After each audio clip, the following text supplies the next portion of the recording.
It's finally here, guys. Literally the best time of the year. Football season. This is not a drill. Oh my God! Okay, it's happening. Everybody stay calm. What's the Everybody procedure, stay calm. everyone? What's the procedure? Stay calm! Wait. Everybody calm down! Where do I even start? Holy cow. I already released a fantasy football video. But I'm going to talk about it a lot. It's literally my favorite thing ever. I consider fantasy different than my regular fandom, because I don't know how much you know about fantasy, but yeah, if you're too much of a homer, you're gonna have a bad time. Before I get into that, I went to the Tigers game last weekend at Comerica Park, shout out 5 Points Videos. But the game was celebrating the 1984 Tiger team with 80s night. There's just something special about going to the ballpark. It makes me feel young again, back before everyone had rights and things were simple. Come home to the impossible flavor of your own completion. Come home to simple rigs. I had to move because of that ding-dang sun, but it was still fun. Plus the Tigers won, so everything comes up Dano. But I have to get serious now. Oh, real serious. Gotta take it real serious, huh? There was a massive seating issue that my mom fixed. Thank God for Mama Bear. But I genuinely feel bad for this poor man. I know that Comerica Park is managed by Olympia Entertainment and 313 Presents. They also manage Little Caesars Arena and Pine Knob or whoever owns the naming rights now. I know that because I literally worked for the company. And I can say at every venue I have been to managed by said company, which would be all of them, the experience has been downright terrible. I'm so embarrassed I used to be employed by them, they should be downright ashamed. Ford Field was much better. Which brings us into NFL football. The foot traffic downtown was crazy, so I can't imagine how it will be Sunday night. I'm from Detroit, and it's just so fun being hyped up about the Lions. I just relate so much with just being written off and proving everyone wrong.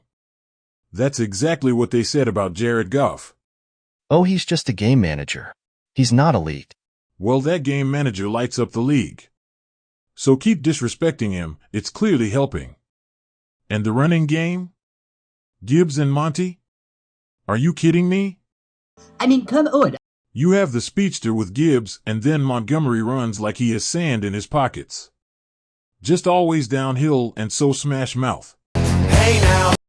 The bruising style is just so fun. That good old smash mouth. Hey now. Football requires a good strong offensive line. Football is literally won and lost in the trenches.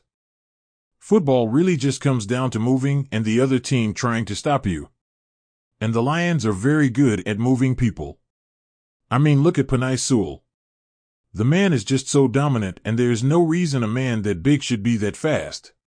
In motion is Sewell. Goff to throw.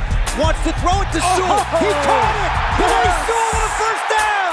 Oh, yes. The big man dives down to the 31-yard line. Oh, that is beautiful. 10 yards. Penei Sewell with the grab. First down, Detroit Lions. I'm like, what is going on? Why is this big athletic freak going in motion? And nobody expected that. The soft hands gets the first down and then just gets down. First career reception for Penei Sewell. The rest of the offensive line is just as solid. You have guys like Taylor Decker and Frank Ragnow. Then the defensive side of the ball is just as good. I mean, you have Big Hutch, who's a hometown boy. I think it's really cool he went to Divine Child High School, which is about as local as it gets. The whole defense is incredible, but he's the biggest deal.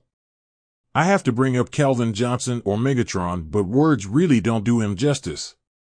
But I'm literally wearing his jersey, so I have to include him. Now Matthews got it. Straight drop. Pocket holds. Looks. Loads. One Calvin, middle of the field. Got it. And Megatron slides with a big gain. I don't know how those two connected. Even more impressive under these conditions. I just absolutely love and admire Dan Campbell.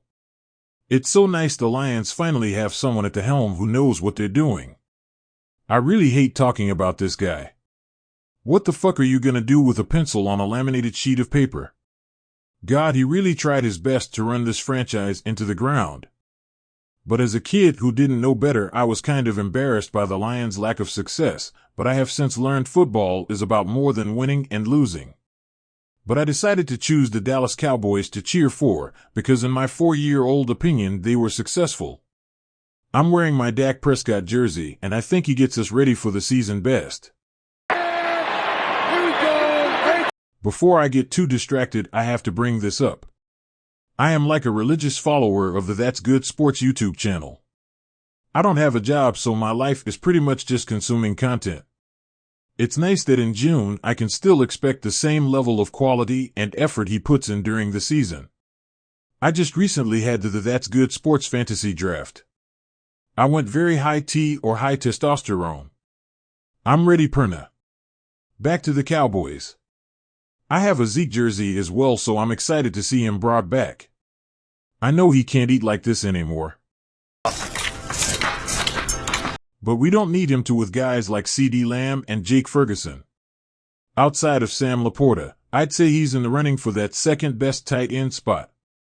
And yeah, I already talked about Dak. So I'm just excited to see how this year plays out. I mentioned before how my point of view on football has changed. As a kid, I thought winning was the most important thing. I have since realized there's more to life and football than winning or losing. Prioritizing winning over everything else is rather juvenile. An example of why that can culminate into something seriously awful is the New England Patriots. The combination of Bill Belichick and Tom Brady, with that gross Emperor Palpatine looking ass, prioritized winning over anything else. You can see just how badly that ends with Spygate and Deflategate. Then there's the whole Aaron Hernandez tragedy. I can't say more than just calling it a straight-up tragedy. But yeah, I really disliked the New England Patriots. So I really started liking their interdivision rivals, the Buffalo Bills. My brother actually had an internship in Buffalo during college. He became a Bills fan while there because there's not really anything in Buffalo except for the Mafia. So you might as well jump into some folding tables. Let's go, Chiefs! Let's go, Chiefs!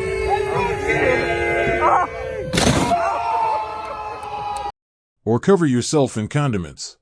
So it's kind of like, oh God! Oh wow! That was it! This is probably the nastiest thing I've ever seen in my life.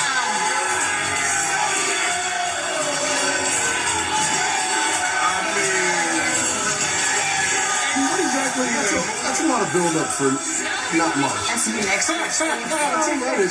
They are splatting this man with just I understand fandom, but explain to me how this helps you in the lore of Bill's They're willing to do whatever it takes to win. Okay? Somehow this is a tradition. This must be someone who's representative of that. This is a tradition somehow. Elvis Squirty. It is. Elvis Squirty did what? Don't ask me why. Did what, Steve? If you think that's Josh Allen is definitely a mad lad. But I don't know who's more insane.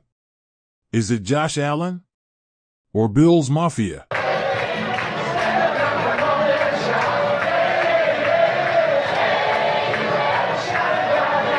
You're probably saying something stupid like, oh, but Danny Josh Allen is losing nearly 50% of his targets. And to that completely imaginary hater, I say that doesn't matter because Josh Allen is going to Josh Allen. It simply doesn't matter who is on the receiving end. But yeah, Dalton Kincaid? Go ahead and place him up there with Ferguson and Laporta. When you're the security blanket plus for Josh Allen, you're just in a really good position. If you don't know football history very well, the Bills lost 4 Super Bowls in a row. As a Lions fan, I have a soft spot in my heart for underdogs. Which is another reason I like the Bills. It's so funny to me that there's a professional football game being played on the day of this video's release. I mean, Fridays are for high school football, right? I mean, I know it's outside of the country and it's opening week, but still. Part of me just wants to copy and paste the former outro, but I guess I won't be a lazy little turd and actually write one out. Remember to go to DisabledDanny.com. You can subscribe to join my Cult of Dan fam, and by doing that you can become a Dan fan. Be gentle while doing the thing. I'll see you guys next week and it will hopefully improve per usual. Peace out.